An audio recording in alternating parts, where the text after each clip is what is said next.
Thank you, Mr President. My question is to Senator Cormann, representing the Treasurer.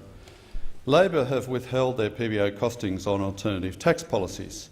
So can you please advise whether Labor's proposed increase in the legislated small business company tax rate would cost Australians $29 billion over the next decade, whether their denial of deductions for housing investment expenses would cost us $32 billion, whether their increase in capital gains tax would cost us $13 billion, whether their increase in the top income tax rate to 47 cents would cost us $22 billion, whether their increase in tax on low-income trust beneficiaries would cost us $17 billion, and whether their superannuation tax increases would cost us $20 billion.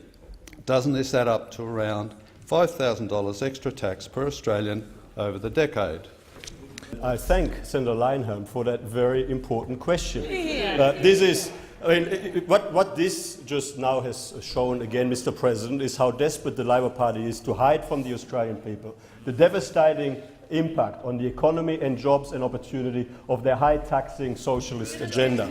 Because what I can say, Mr President, on this side of the chamber, we are in favour of helping Australians today and in the future to get ahead, and of course to ensure that they have the best possible opportunity to get ahead. The businesses that employ them have to be as profitable and as successful as possible. So I'm pleased to confirm, Mr President, well, I'm not pleased, but it is my sorrow duty to confirm that Labor's policy to increase taxes on small and medium-sized businesses by rolling back the tax cuts that have already been legislated would be to increase taxes on small and medium-sized business by $29.8 billion to 27.28. I'm sad to confirm that the effect of Labor's policy when it comes to business taxation would have the effect of actually increasing the tax burden on business compared to the government's policy settings by $65.4 billion.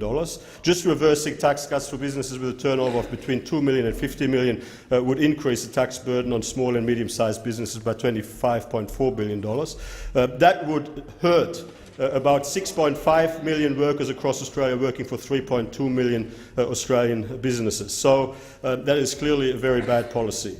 And indeed, Labor's tax on housing investment, by their own numbers in the lead-up to the last election, would increase the tax burden by $27 billion. There's now a further year that comes into the equation, which is why it would increase the tax burden by $32 billion. It is also true that Labor proposes to increase tax on investment by their capital gains tax changes by about $13 billion. It is also Thank you, Minister. The time for answering the question has expired. Senator Leyonhjelm, supplementary question. Thank you, Mr President.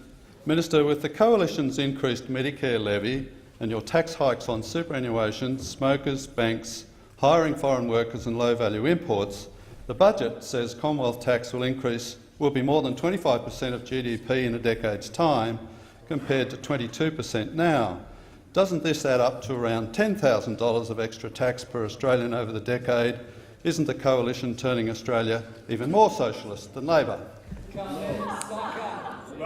Minister. So the answer to that question is no, Mr President, and that is, and I've explained this to Senator Leyonhjelm before. Unlike the Labor Party, the Coalition has made a commitment not to increase the tax burden in the economy above 23.9% as a share of GDP. That is the same line in the sand, the same cap on tax as a share of GDP that we have imposed on ourselves in every single one of our budget. What we know is that Labor, based on their policy statements so far, are proposing to blow that tax as a share of GDP cap out of the water. Labor is proposing to increase the overall tax burden in the economy, which would hurt investment, hurt the economy, cost jobs, lead to fewer jobs and lower wages. We are absolutely committed to keep the tax burden as a share of GDP below the 23.9%, which is the basis on which all of our revenue forecasts in our budgets are calculated. So that is the contrast. 23.9% cap as a share of GDP. Thank you, Minister. The time for answering the question has expired. Senator Leyonhjelm, a final supplementary question. Thank you, Mr President. The Liberal Democrats have policy costings published on the PBO website to halve income tax, abolish fuel, alcohol, tobacco and import taxes and cut spending to deliver budget surpluses and a tax to GDP ratio of 13%. But as this compares poorly to China's tax to GDP ratio of 10%, can you please accuse the Liberal Democrats of being socialist too? Minister. Thank you very much, Mr. President. As a result of the decisions that this government has made in relation to expenditure in government, net spending over the next decade, net spending over the medium term has reduced by about $300 billion. That is $300 billion that we either don't have to borrow or that will be available to reduce debt once we have returned to surplus, which on current indications is expected to happen by 2021. I say again, on the coalition side, on the Liberal National Party side, our commitment is to keep taxes as low as possible, as high as necessary in order to fund the necessary services of government that Australians expect to be delivered by their government, as high as necessary but as low as possible, because we are mindful that leaving people with more of their own money helps them to strengthen the economy, strengthen growth, strengthen opportunity across Australia, because people across Australia are better at spending their own money than the government. Thank you, Minister.